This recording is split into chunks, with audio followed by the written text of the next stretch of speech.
ਸਵਾਗਤ ਹੈ ਜੀ ਤੁਹਾਡਾ ਟੀਚਰ ਚੈਨਲ ਵਿੱਚ। ਸਭ ਨੂੰ ਮੇਰੇ ਵੱਲੋਂ ਪਿਆਰ ਭਰੀ ਸਤਿ ਸ਼੍ਰੀ ਅਕਾਲ। ਜਦੋਂ ਅਸੀਂ ਇਕਨੋਮਿਕਸ ਦੀਆਂ ਵੀਡੀਓਜ਼ ਕਰ ਰਹੇ ਸੀਗੇ ਤਾਂ ਉਹਦੇ ਵਿੱਚ ਅਸੀਂ ਸਰਕਾਰੀ ਬਜਟ ਬਾਰੇ ਪੜ੍ਹਿਆ, ਗਵਰਨਮੈਂਟ ਬਜਟ ਬਾਰੇ ਪੜ੍ਹਿਆ ਸੀਗਾ, ਰਾਜਕੋਸ਼ੀ ਨੀਤੀ ਬਾਰੇ ਪੜ੍ਹਿਆ ਸੀ, ਘਾਟੇ ਦੀ ਵਿੱਤ ਵਿਵਸਥਾ ਪੜ੍ਹੀ ਸੀ, ਮੌਦਰਿਕ ਨੀਤੀ ਪੜ੍ਹੀ ਸੀ। ਬਟ ਉਹਦੇ ਵਿੱਚੋਂ ਦੋ ਕਨਸੈਪਟ ਸੀ ਜਿਹੜੇ ਬਹੁਤ ਜ਼ਿਆਦਿਆਂ ਨੂੰ ਕਲੀਅਰ ਨਹੀਂ ਹੋਏ ਸੀ। ਫਿਰ ਮੈਨੂੰ ਕਮੈਂਟਸ ਵੀ ਆਏ ਸੀਗੇ, ਸੋ ਮੈਂ ਫਿਰ ਸੋਚਿਆ ਕਿ ਕਿਉਂ ਨਾ ਉਹਨਾਂ 'ਤੇ ਅਲੱਗ ਤੋਂ ਵੀਡੀਓ ਬਣਾ ਦਿੱਤੀ ਜਾਵੇ, ਕਿਉਂਕਿ 10th ਤੱਕ ਉਹ ਜਿਹੜੀ ਬੁੱਕਸ ਦੇ ਵਿੱਚ ਦਿੱਤੀ ਹੋਈ ਆ ਟੌਪਿਕ, ਉਹ ਬਹੁਤ ਹੀ ਬਰੀਫਲੀ ਦਿੱਤਾ ਆ, ਛੋਟੇ ਦਿੱਤਾ ਆ।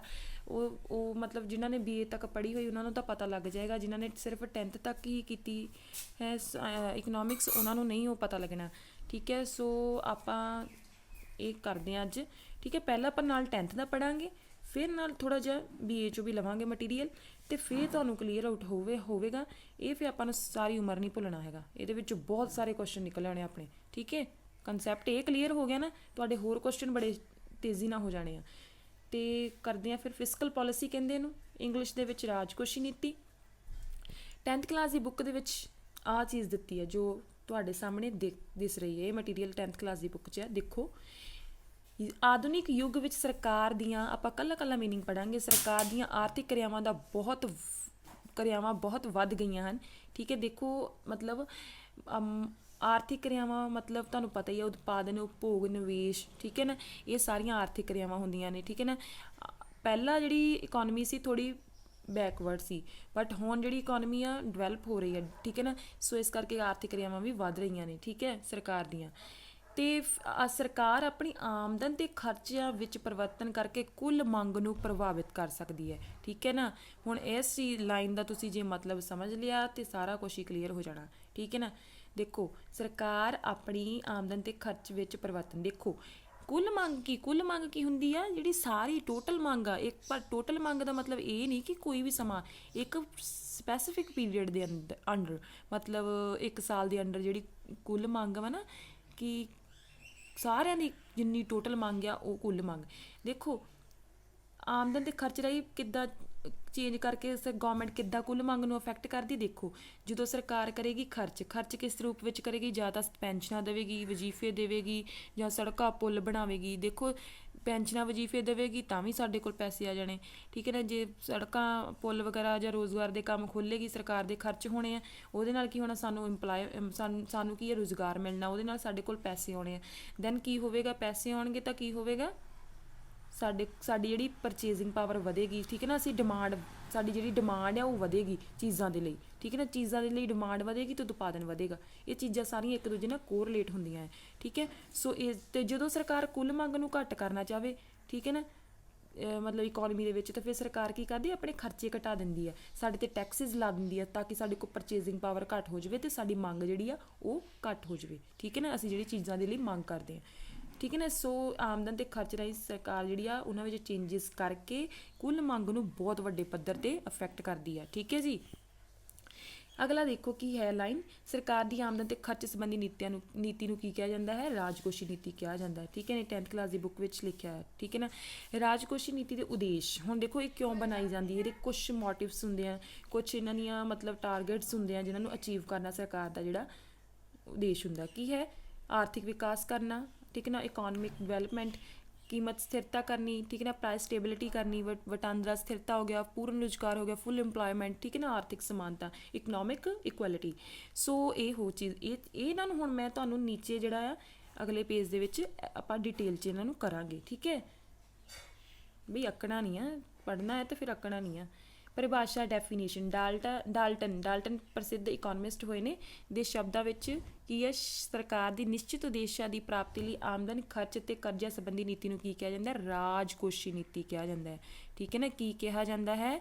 ਰਾਜਕੋਸ਼ੀ ਨੀਤੀ ਕਿਹਾ ਜਾਂਦਾ। ਜਦੋਂ ਸਰਕਾਰ ਆਪਣੇ ਕੁਛ ਨਿਸ਼ਚਿਤ ਉਦੇਸ਼ ਪ੍ਰਾਪਤ ਕਰਨ ਦੇ ਲਈ ਆਮਦਨ, ਖਰਚ ਅਤੇ ਕਰਜ਼ਿਆਂ ਸੰਬੰਧੀ ਵੀ ਵਿੱਚ ਆ। ਦੇਖੋ ਉੱਪਰ ਆਪਾਂ ਸਿਰਫ 2 ਹੀ ਕੰਸੈਪਟ ਪੜ੍ਹੇ ਆ।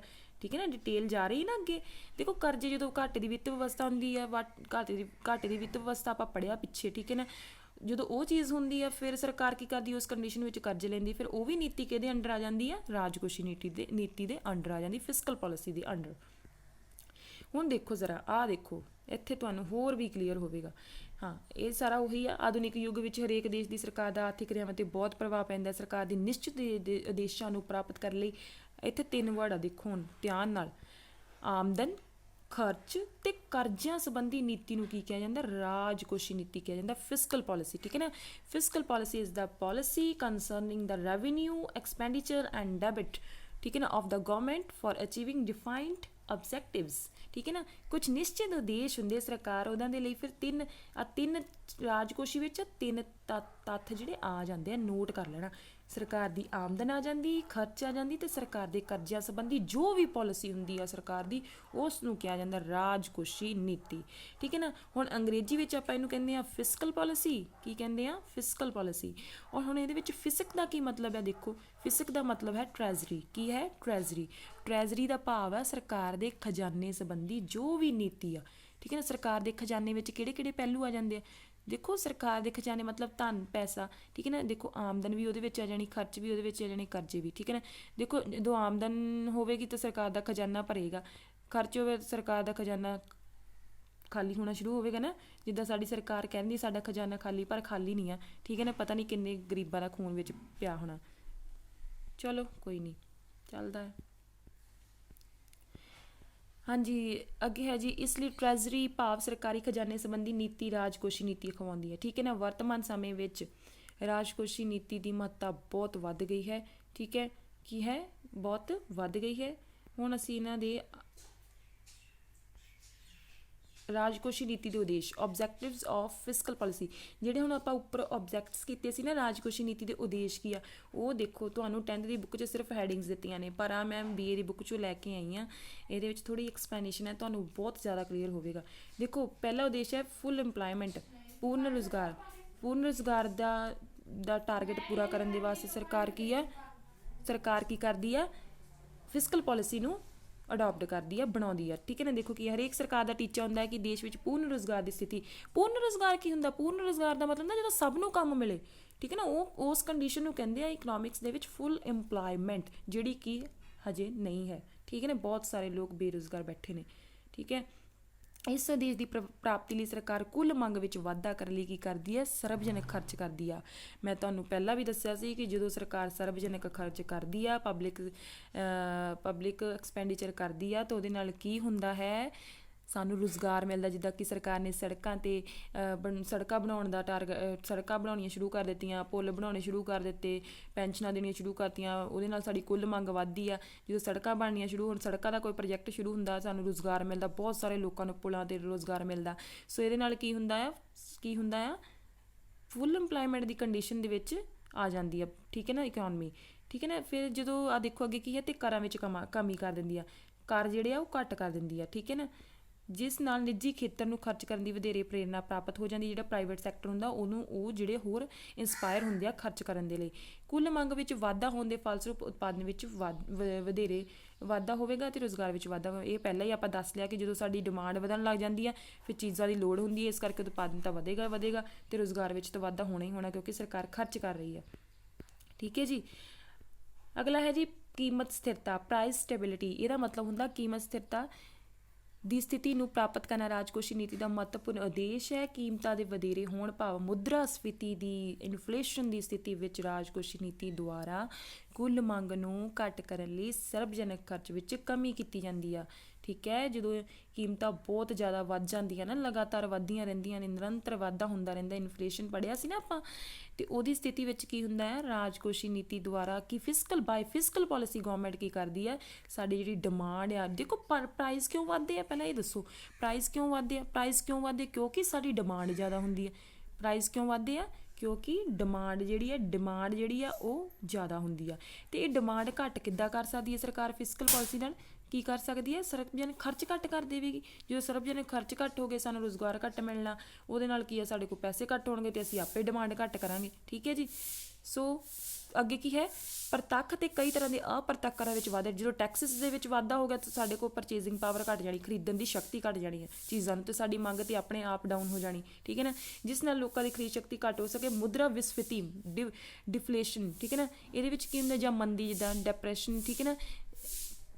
ਦੀ ਸਥਿਤੀ ਵਿੱਚ ਕੁੱਲ ਮੰਗ ਨੂੰ ਵਧਾਉਣ ਲਈ ਰਾਜਕੋਸ਼ ਦੀ ਨੀਤੀ ਵੀ ਵਰਤੋਂ ਸਰਵਜਨ ਖਰਚ ਨੂੰ ਵਧਾਉਣ ਤੇ ਕਰਾਂ ਦੀ ਦਰ ਵਿੱਚ ਕਮੀ ਕਰਨ ਲਈ ਕੀਤੀ ਜਾਂਦੀ। ਦੇਖੋ ਜੇ ਮੁਦਰਾ ਸਫੀਤੀ ਹੁੰਦੀ ਤੇ ਮੁਦਰਾ ਵਿਸਫੀਤੀ ਵੀ ਹੁੰਦੀ ਆ। ਹੁਣ ਦੇਖੋ ਕਈਆਂ ਨੂੰ ਆਹ ਚੀਜ਼ ਨਹੀਂ ਪਤਾ ਹੋਵੇਗੀ ਜਿਨ੍ਹਾਂ ਨੇ 10ਵੀਂ ਤੱਕ ਸਾਇੰਸ ਪੜ੍ਹੀ ਇਕਨੋਮਿਕਸ ਪੜ੍ਹੀ ਹੈ, ਠੀਕ ਹੈ ਨਾ। ਮੈਂ ਇਹ ਨਹੀਂ ਕਹਿੰਦੀ ਕਿ ਬਹੁਤ ਸਾਰਿਆਂ ਨੂੰ ਪਤਾ ਹੁੰਦਾ, ਪਰ ਕਈਆਂ ਨੂੰ ਨਹੀਂ ਪਤਾ ਹੁੰਦਾ। ਮੈਨੂੰ ਆਪ ਨੂੰ ਨਹੀਂ ਕੁਛ ਕਈ ਵੇਲੇ ਬਹੁਤ ਸਾਰੀਆਂ ਚੀਜ਼ਾਂ ਇਕਨੋਮਿਕਸ 'ਚ ਨਹੀਂ ਪਤਾ ਲੱਗਦੀਆਂ, ਠੀਕ ਹੈ ਨਾ। ਸੋ ਸਿੱਖਣ ਦੀ ਭਾਵਨਾ ਹੋਣੀ ਚਾਹੀਦੀ ਹੈ। ਮੁਦਰਾ ਵਿਸਫੀਤੀ ਕੀ ਹੁੰਦਾ, ਜਦੋਂ ਲਗਾਤਾਰ ਕੀਮਤਾਂ ਵਿੱਚ ਕਮੀ ਆਈ ਜਾਵੇ। ਕਮੀ ਕਿਉਂ ਆਉਂਦੀ ਹੈ? ਕਿਉਂਕਿ ਸਾਡੀ ਮੰਗ ਹੀ ਹੈ ਨਹੀਂ। ਮੰਗ ਕਿਉਂ ਨਹੀਂ ਹੈਗੀ? ਸਾਡੇ ਕੋਲ ਪੈਸੇ ਹੈ ਨਹੀਂ, ਠੀਕ ਹੈ ਨਾ। ਪੈਸੇ ਕਿਉਂ ਨਹੀਂ ਹੈਗੇ? ਸਾਡੇ ਕੋਲ ਰੁਜ਼ਗਾਰ ਹੈ ਨਹੀਂ। ਫਿਰ ਸਰਕਾਰ ਕੀ ਕਰਦੀ ਹੈ? ਸਾਨੂੰ ਰੁਜ਼ਗਾਰ ਦੇਣ ਲਈ ਸਰਵਜਨਕ ਖਰਚ ਕਰਦੀ ਹੈ। ਫਿਰ ਜਦੋਂ ਸਰਵਜਨਕ ਖਰਚ ਆ ਗਿਆ, ਬਸ ਉੱਥੇ ਤੁਸੀਂ ਇੱਕੋ ਹੀ ਚੀਜ਼ ਦੇਖਣੀ ਹੈ ਕਿ ਇਹ ਫਿਸਕਲ ਪਾਲਿਸੀ ਹੈ, ਠੀਕ ਹੈ ਜੀ। ਲੱਗੀ ਸਮਝ? ਤੇ ਫਿਰ ਸਰਕਾਰ ਕੀ ਹੈ, ਕਰਾਂ ਦੇ ਵਿੱਚ ਵੀ ਕਮੀ ਕਰ ਦਿੰਦੀ ਤਾਂ ਕਿ ਸਾਡੇ ਕੋਲ ਜਿਹੜੀ ਪਰਚੇਜ਼ਿੰਗ ਪਾਵਰ ਹੋਵੇ, ਠੀਕ ਹੈ ਨਾ। ਖਰਚ ਕਰਨ ਦੀ ਸਮਰੱਥਾ ਹੋਵੇ, ਸਾਡੇ ਕੋਲ ਪੈਸੇ ਹੋਣ ਸਾਡੇ ਕੋਲ। ਅਗਲਾ ਹੈ ਜੀ ਆਰਥਿਕ ਅਸਮਾਨਤਾ ਵਿੱਚ ਕਮੀ ਕਰਨੀ, ਠੀਕ ਹੈ ਨਾ। ਰਿਡਕਸ਼ਨ ਇਨ ਇਕਨੋਮਿਕ ਇਨਇਕੁਐਲਿਟੀ, ਠੀਕ ਹੈ ਨਾ। ਜੋ ਵੀ ਆਰਥਿਕ ਅਸਮਾਨਤਾ ਹੈ, ਜਾਂ ਮਤਲਬ ਕਹਿੰਦੇ ਨਾ ਆਰਥਿਕ ਅਸਮਾਨਤਾ, ਗਰੀਬ ਹੋਰ ਗਰੀਬ ਹੋਈ ਜਾਂਦਾ, ਅਮੀਰ ਹੋਰ ਅਮੀਰ ਹੋਈ ਜਾਂਦਾ। ਦੇਖੋ ਇਸ ਨੂੰ ਕਿੱਦਾਂ ਘੱਟ ਕਰਨ? ਲੋਕਤੰਤਰੀ ਦੇਸ਼ਾਂ ਵਿੱਚ ਆਰਥਿਕ ਅਸਮਾਨਤਾ ਨੂੰ ਦੂਰ ਕਰਨਾ ਰਾਜਕੋਸ਼ੀ ਨੀਤੀ ਦਾ ਮੁੱਖ ਉਦੇਸ਼ ਹੈ। ਸਾਡਾ ਦੇਸ਼ ਵੀ ਲੋਕਤੰਤਰੀ ਹੈ, ਠੀਕ ਹੈ ਨਾ।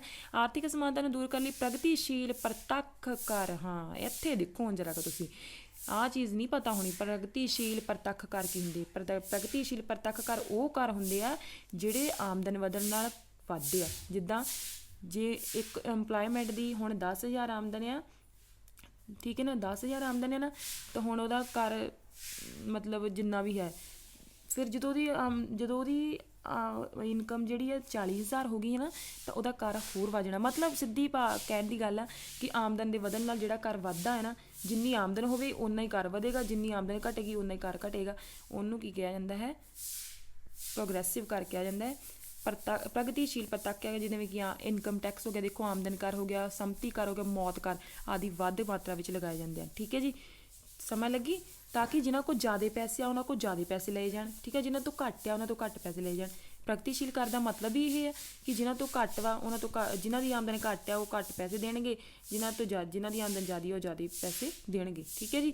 ਇਹ ਟੈਕਸਿਸ ਦੇ ਰਾਹੀਂ ਫਿਰ ਸਰਕਾਰ ਕੀ ਕਰਦੀ ਆ? ਆਰਥਿਕ ਸਮਾਨਤਾ ਨੂੰ ਲਿਆਉਣ, ਆਰਥਿਕ ਸਮਾਨਤਾ ਨੂੰ ਘੱਟ ਕਰਨ ਵਿੱਚ ਜਿਹੜਾ ਹੈ ਕਦਮ ਚੁੱਕਦੀ ਹੈ। ਹਾਂਜੀ, ਕੀ ਹੈ ਇਹਨਾਂ ਕਰਾਂ ਰਾਹੀਂ ਅਮੀਰ ਮਨੁੱਖਾਂ 'ਤੇ ਵਧੇਰੇ ਪ੍ਰਭਾਵ ਪੈਂਦਾ ਹੈ, ਠੀਕ ਹੈ ਜੀ। ਇਹ ਕਰਾਂ 'ਤੇ ਜੋ ਧਨ ਪ੍ਰਾਪਤ ਹੁੰਦਾ ਹੈ ਉਸ ਦੀ ਵਰਤੋਂ ਦੇਸ਼ ਦੀ ਗਰੀਬ ਜਨਤਾ ਨੂੰ ਵਧੇਰੇ ਸਹੂਲਤਾਂ ਪ੍ਰਾਪਤ ਕਰਨ ਲਈ ਕੀਤੀ ਜਾਣੀ ਚਾਹੀਦੀ ਹੈ, ਠੀਕ ਹੈ। ਜਿੱਦਾਂ ਸਕੂਲਸ ਵਗੈਰਾ 'ਤੇ ਕਰ ਦਿੱਤਾ, ਹਸਪਤਾਲਾਂ 'ਤੇ ਕਰ ਦਿੱਤਾ ਖਰਚ ਜਿਹੜਾ, ਫਿਰ ਇੱਦਾਂ ਇਹ ਪ੍ਰਗਤੀਸ਼ੀਲ ਕਰਾਂ ਤੋਂ ਜਿਹੜਾ ਪੈਸਾ ਆਉਂਦਾ ਹੈ, ਠੀਕ ਹੈ ਜੀ। ਅਗਲਾ ਹੈ ਜੀ ਲਾਸਟ ਆਰਥਿਕ ਵਿਕਾਸ, ਠੀਕ ਹੈ ਜੀ। ਥੱਕਣਾ ਨਹੀਂ ਆ, ਜਦੋਂ ਪੜ੍ਹਨਾ ਹੋਵੇ ਉਦੋਂ ਥੱਕਣਾ ਨਹੀਂ ਆ। ਇਕਨੋਮਿਕਸ ਡਿਵੈਲਪਮੈਂਟ, ਘੱਟ ਵਿਕਸਿਤ ਦੇਸ਼ਾਂ ਲਈ ਆਰਥਿਕ ਵਿਕਾਸ ਦੀ ਬਹੁਤ ਜ਼ਿਆਦਾ ਮਹੱਤਤਾ ਹੈ, ਠੀਕ ਹੈ ਨਾ। ਜਿਹੜੇ ਅੰਡਰ ਡਿਵੈਲਪ ਕੰਟਰੀਜ਼ ਹੈ, ਠੀਕ ਹੈ ਨਾ, ਇਸ ਉਦੇਸ਼ ਨੂੰ ਪ੍ਰਾਪਤ ਕਰਨ ਲਈ ਰਾਜਕੋਸ਼ੀ ਨੀਤੀ ਦੀ ਵਰਤੋਂ ਪੂੰਜੀ ਨਿਰਮਾਣ ਵਿੱਚ ਵਾਧਾ ਕਰਨ ਲਈ ਕੀਤੀ ਜਾਂਦੀ ਹੈ। ਇੱਕ ਘੱਟ ਵਿਕਸਿਤ ਅਰਥ ਵਿਵਸਥਾ ਵਿੱਚ ਪੂੰਜੀ ਨਿਰਮਾਣ ਦਾ ਵਾਧਾ ਹੋਣ ਕਾਰਨ ਉਤਪਾਦਨ ਤੇ ਰੁਜ਼ਗਾਰ ਦੀ ਦਰ ਵਿੱਚ ਵਧੇਰੇ ਹੋਏ। ਦੇਖੋ ਪੂੰਜੀ ਨਿਰਮਾਣ ਕੀ ਹੁੰਦਾ? ਜਦੋਂ ਨਿਵੇਸ਼ ਵੱਧਦਾ।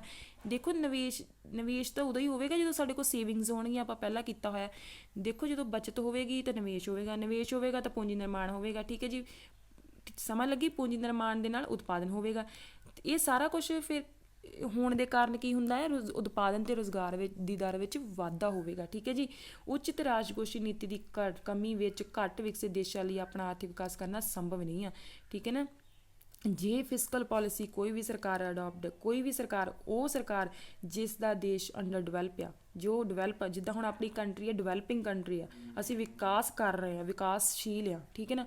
ਮਤਲਬ ਅੰਡਰ ਡਿਵੈਲਪ ਕੰਟਰੀਜ਼ ਦੇ ਲਈ, ਅਲਪ ਵਿਕਸਿਤ ਦੇਸ਼ਾਂ ਦੀ ਸਰਕਾਰਾਂ ਦੇ ਲਈ ਫਿਰ ਇਹ ਜ਼ਰੂਰੀ ਹੋ ਜਾਂਦਾ ਕਿ ਉਹ ਵਧੀਆ ਫਿਸਕਲ ਪਾਲਿਸੀ ਨੂੰ ਬਣਾਉਣ ਅਤੇ ਜਿਹਦੇ ਨਾਲ ਉਹ ਇਹ ਸਾਰੇ ਟਾਰਗੇਟ ਜਿਹੜੇ ਅਚੀਵ ਕਰ ਸਕਣ, ਕਿਉਂਕਿ ਇਹਦਾ ਇਫੈਕਟ ਬਹੁਤ ਜ਼ਿਆਦਾ ਇਕੋਨਮੀ 'ਤੇ ਪੈਂਦਾ ਹੈ, ਠੀਕ ਹੈ ਜੀ। ਇਸ ਦਾ ਅਗਲਾ ਭਾਗ ਆਪਾਂ ਅਗਲੀ ਵੀਡੀਓ 'ਚ ਕਰਾਂਗੇ। ਇਹਦੇ ਉਪਕਰਨ ਕਰਨੇ ਆ, ਠੀਕ ਹੈ ਨੇ। ਇਹਦੇ ਮਤਲਬ ਅੱਗੇ ਕੀ ਉਪਕਰਨ ਹੈ, ਕਿੱਥੋਂ ਰਾਹੀਂ ਫਿਸਕਲ ਪਾਲਿਸੀ ਜਿਹੜੀ ਆ ਅਪਲਾਈ ਹੁੰਦੀ ਹੈ।